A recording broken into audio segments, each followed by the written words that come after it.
علامہ اسماعیل حقی نے حدیث لکھی، حضرت عائشہ صدیقہ رضی اللہ تعالیٰ عنہ فرماتی ہیں، تفسیر روح البیان میں موجود ہے، کہتی ہیں ایک دن حضور اچانک میرے ساتھ آرام فرماتے بستر سے اٹھے نکل گئے۔ ہمیشہ نبی پاک علیہ السلام کا طریقہ مبارکہ تھا، جب رات کو تہجد کے لیے اٹھتے تو کہتے ابو بکر کی بیٹی حق تیرا ہے، وقت تیرا ہے، پر اگر تو اجازت دے تو میں اپنے اللہ کو راضی کر لوں۔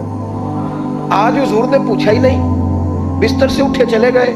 کہتی میں اٹھی، میں نے دائیں بائیں دیکھا، محبوب نظر نہ آئے۔ حضور کی طامت استعمال شدہ پڑی تھی، وہ طامت میں نے اٹھا کے اوڑھ لی اور میں نکل گئی حضور کو تلاش کرنے۔ کہتی ہیں جب میں باہر گئی مسجد نبی شریف کے ساتھ جنت البقیع کی جانب، نبی پاک سجدے میں تھے۔ کہتی ہیں میں گئی، تھوڑی دیر کھڑی ہوئی، حضور نے آہٹ سنی تو پوچھا تو کون ہے؟ میں نے کہا میں عائشہ ہوں۔ تو محبوب نے فرمایا یہ عائشہ کون ہے؟ میں نے کہا یا رسول اللہ میں آپ کی زوجہ۔ فرمایا زوجہ کیا ہوتی ہے؟ یا رسول اللہ میں ابو بکر کی بیٹی۔ تو نبی پاک نے فرمایا یہ ابو بکر کون ہے؟ حضرت عائشہ کہتی ہیں میرا کلیجہ پھٹنے کو آیا، میں وہاں سے پریشان حال واپس آئی۔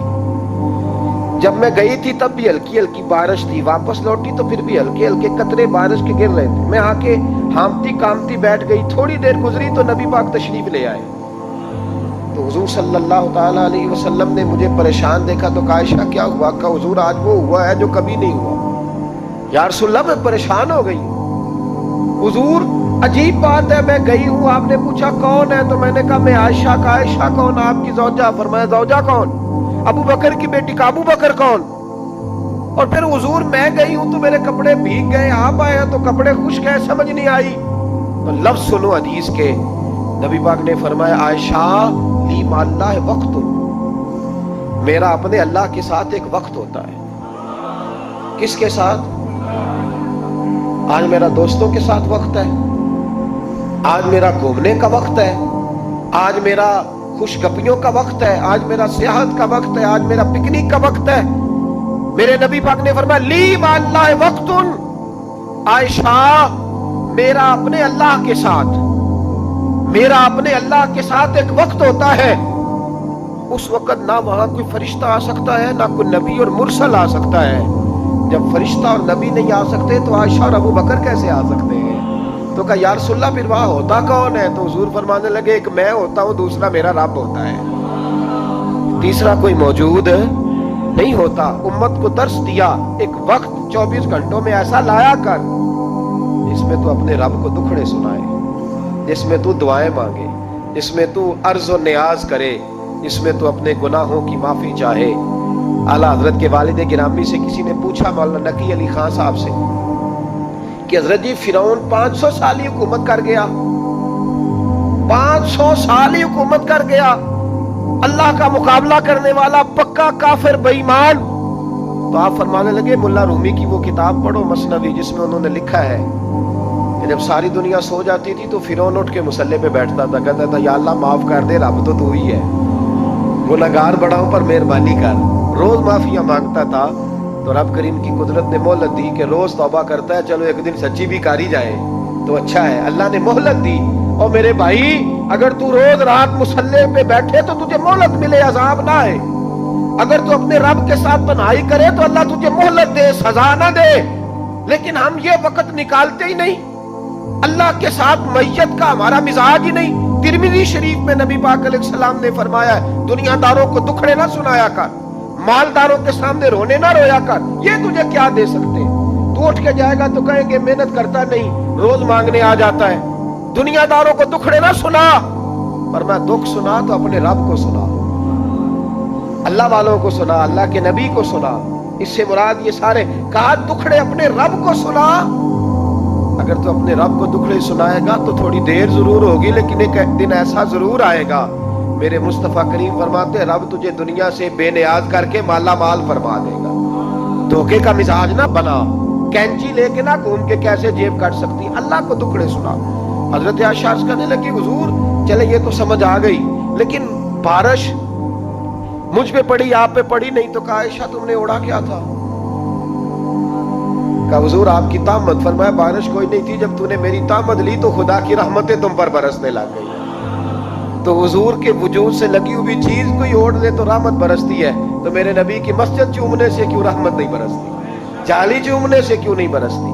جہاں جہاں حضور رکے، جہاں جہاں نبی پاک ٹھہرے، وہاں جانے سے کرم کیوں نہیں ہوتا؟ تو عزیزو یاد رکھو، رمضان میں ایک ڈیوٹی آپ نے یہ کرنی ہے کہ عبادت کو وقت دیں، ٹائم نکالیں۔ جو اتنے سے بھی فارغ ہے نا، وہ 19ویں روزے تک کل فارغ ہو کے 20 کو اعتکاف بیٹھے۔ زندگی میں ایک دفعہ اعتکاف تو ویسے بڑا ضروری ہے، ہمارے بزرگوں نے لکھا ضروری ہے ایک بندہ اعتکاف کر لے زندگی میں ایک دفعہ، ہر سال کرے تو سنت ادا ہوگی۔ ویسے سنت مؤکدہ الکفایہ ہے، بستی میں اگر کوئی بھی نہ بیٹھے گا تو سارے گناہگار ہوں گے۔ ہم انشاءاللہ اس مسجد میں اس سال اجتماعی اعتکاف کریں گے۔ میں نے یہ پروگرام بنایا ہے کہ لوگ اعتکاف تو بیٹھتے ہیں لیکن نہ بیچاروں کو قرآن مجید پڑھنا آتا ہے، نہ نماز وضو غسل کے مسائل آتے ہیں، نہ انہیں پتہ ہے کہ رات عبادت کیسے کرنی ہے۔ تو میں نے یہ ارادہ کیا، اس سال میں نے معافی لی ہے ہاتھ باندھ کے۔ میں نے کہا یار سارا سال میں پورے ملک میں گھومتا ہوں، اس سال رمضان میں میرا ارادہ ہے میں صرف اپنے شہر میں رہوں، میں کہیں نہ جاؤں، تاکہ جو جہاں سے بھی چل کے آئے اسے فون نہ کرنا پڑے، میں اسے مل جاؤں ویسے ہی۔ تو میں انشاءاللہ تعالیٰ یہیں رہوں گا اور رمضان کی 10 راتیں میں اپنے اعتکاف والوں کے ساتھ گزاروں گا انشاءاللہ تعالیٰ۔ یہاں آپ لوگ آئیں، جو سنجیدہ قسم کے لوگ ہیں ان کو ساتھ لائیں، وہ یہاں آ کے اعتکاف کریں۔ لنگر شریف بھی ہم دیں گے جو ہماری توفیق ہوگی، اور انشاءاللہ دونوں وقت دیں گے اپنی توفیق کے مطابق۔ اور یہ کوئی صدقہ زکوٰۃ خیرات سے نہیں ہوگا، یہ آپ ہمارے مہمان ہوں گے تو یہ مہمان نوازی ہوگی انشاءاللہ تعالیٰ۔ تو یہ اپیل آخر میں اعلان کرنا تھا، پر چلو بات آ گئی تو میں نے شروع میں کر دیا۔ یہاں مقدور بھر کوشش کریں گے آپ کے لیے اجتماعی اعتکاف کا بندوبست۔ ہمارے جو دیگر طلباء علماء ہوں گے وہ بھی آپ کے ساتھ وقت گزاریں گے، وضو غسل نماز کی چیزیں سکھائیں گے، آپ کو قرآن مجید پڑھنا پڑھانا سکھائیں گے۔ 10 دنوں میں جو ممکن ہو سکے گا ہم انشاءاللہ تعالیٰ کریں گے۔ تو اعتکاف میں وقت دیں۔ دوسرا کام آپ نے یہ کرنا ہے رمضان شریف میں کہ قرآن پاک زیادہ سے زیادہ پڑھنا ہے، پڑھیں گے انشاءاللہ۔ اگر آپ ناراض نہ ہوں تو ہم نے قرآن مجید پڑھنا بالکل ہی چھوڑ دیا، قرآن پاک کھلتا ہی نہیں، توجہ ہی نہیں، مزاج ہی نہیں، سارا دن بیت جاتا ہے، قرآن مجید نہیں کھلتا، قرآن مجید نہیں پڑھا جاتا۔ ایک شخص مجھ سے ملنا چاہ رہے تھے، مسجد نبوی شریف میں میں حاضر تھا، تو وہ ایک دفعہ آئے گزر گئے، میں قرآن شریف پڑھ رہا تھا، پھر آئے تو گزر گئے قرآن شریف، تیسری دفعہ پھر آئے تو کہنے لگے آپ نے کتنا کو پڑھنا ہے؟ میں نے ان سے کہا کہ مہربانی کرو مجھے دعا دو کہ اللہ مجھے پڑھتا ہی رکھے۔ آپ نے یہ کیا لفظ ادا کر لیے کہ کتنا کو پڑھنا ہے؟ وہ خدا کے بندو یہاں کام کیا ہے؟ اگر تلاوت بھی نہیں کرنی تو کرنا کیا ہے وہاں؟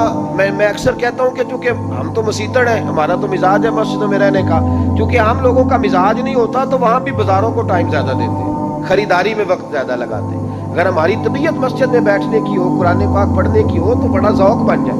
قرآن مجید امام اعظم ابو حنیفہ امام اعظم رمضان شریف کے اندر 61 قرآن مجید پڑھا کرتے تھے۔ کتنے؟ 60 اور 1 61۔ ایک قرآن شریف دن میں پڑھتے، ایک رات کو پڑھتے، پورے دن میں قرآن مجید ختم کرتے، ایک رات کو۔ اور آپ فرماتے ہیں 61واں قرآن مجید وہ تھا جو میں تراویحوں میں سنا کرتا تھا۔ 61 قرآن پاک آپ ہر رمضان میں پڑھا کرتے تھے۔ میری آپ سے گزارش ہے ایک سپارہ مسجد میں پڑھیں رمضان میں، ایک سپارہ گھر میں پڑھیں۔ مسجد میں پڑھیں گے تو مسجد کا حق ادا ہوگا، اور گھر میں قرآن پاک کھول کے بیٹھیں گے تو بچے بھی آ کے پاس بیٹھ جائیں گے، چھوٹے چھوٹے بچے۔ یہ کبھی تجربہ کرنا، یہ بخشش کا ذریعہ ہے۔ جب آپ بچوں کی ماں سویرے سویرے بڑا اچھا دوپٹہ لے کے اور مصلی بچھا کے اور قرآن مجید کی ریل رکھ کے اور پھر اس کو خوشبو لگا کے جب کھولتی ہے نا، تو اس کی جو 2-2.5 سال کی بچی ہوتی ہے وہ بھی کہیں سے دوپٹہ ڈھونڈنے لگ جاتی ہے، وہ بھی دوپٹہ لے کے آتی ہے، وہ دائیں بیٹھتی ہے۔ اس کا جو 4 سال کا بچہ ہوتا ہے نا، اگر ابا بیٹھا ہے، وہ 4 سال کا بچہ بھی کہیں سے ٹوپی ڈھونڈ کے لاتا ہے، اسے پڑھنا نہیں آتا، لیکن وہ بھی آ کے نا سپارہ لے کے بیٹھ جاتا ہے۔ میں نے دیکھا ہے بچے تھوڑا تھوڑا ہلنے لگتے ہیں۔ قسم اللہ کی عزت کی، مجھے ایسے لگتا ہے کہ جب بیٹیوں کے بیچ ماں بیٹھ کے قرآن پڑھتی ہے اور جب بیٹوں کے بیچ باپ بیٹھ کے قرآن پڑھتا ہے تو مجھے لگتا ہے خدا کے فرشتے بھی آسمان کے دروازے کھول کھول کے دیکھتے ہیں، کھول کھول کے دروازے دیکھتے ہیں کہ یہ کس طرح کا رنگ ہے کہ چھوٹا سا بچہ، توتلی زبان۔ مجھے وہ حدیث پڑھ لینے دو جو امام جلال الدین سیوطی نے روایت لکھی ہے۔ فرمایا حضرت عیسیٰ علیہ السلام میں قبر کے پاس سے گزرے تو عذاب ہو رہا تھا، چند گھنٹوں کے بعد گزرے تو وہیں رحمتوں کا نزول ہو رہا تھا۔ حضرت عیسیٰ عرض کرنے لگے مولا میری مجال نہیں میں پوچھوں، چند گھنٹے پہلے یہاں عذاب تھا، اب یہی کرم ہو رہا ہے، اللہ اب اس نے کوئی نیک عمل کیا تو ہے نہیں, قبر میں تو عمل ختم ہو جاتا ہے, اتنا کرم کیسے؟